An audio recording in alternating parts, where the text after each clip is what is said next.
جس طرح شیطان انسان کا سب سے بڑا دشمن ہے، اسی طرح نفس بھی انسان کا سب سے بڑا دشمن ہے جو ہر انسان کے وجود میں ہے۔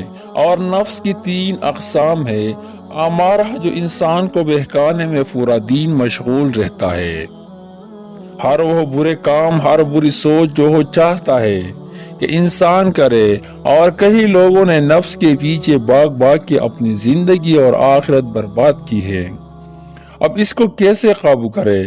نفس کہتا ہے کہ میں یہ ماننے کو تیار نہیں ہوں کہ کیا حلال ہے اور کیا حرام ہے، میری خواہش پوری کرو ہر حال میں، وہ برے کام اور گناہ کرو۔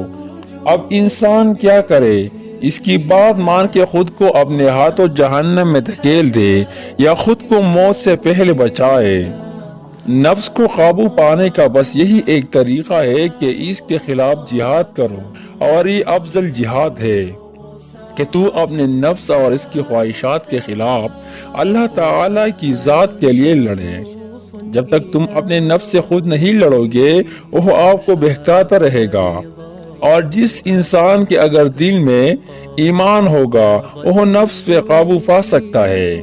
قرآن مجید کو اپنے دل میں اتارے اور زیادہ سے زیادہ گہرائی کے اندر لے کے جائے، اور اس کے اندر یقین پیدا ہو اور یقین کے بھی گہرائی ہو، تو پھر نفس کا مقابلہ کیا جا سکتا ہے، نفس کا بھی، شیطان کا بھی، کیونکہ شیطان بھی حملہ آور ہوتا ہے، اور نفس بھی ایک خطرناک بیماری ہے، اور ہمیشہ موت کا سوچے کہ اللہ تعالی دیکھ رہا ہے اور موت ایک دن مقرر ہے۔ کل نفس ذائقۃ الموت، ہر نفس کو موت کا مزہ چکھنا ہے۔ تو ہمیشہ یہ آیات یاد رکھے کہ ایک دن مرنا ہے۔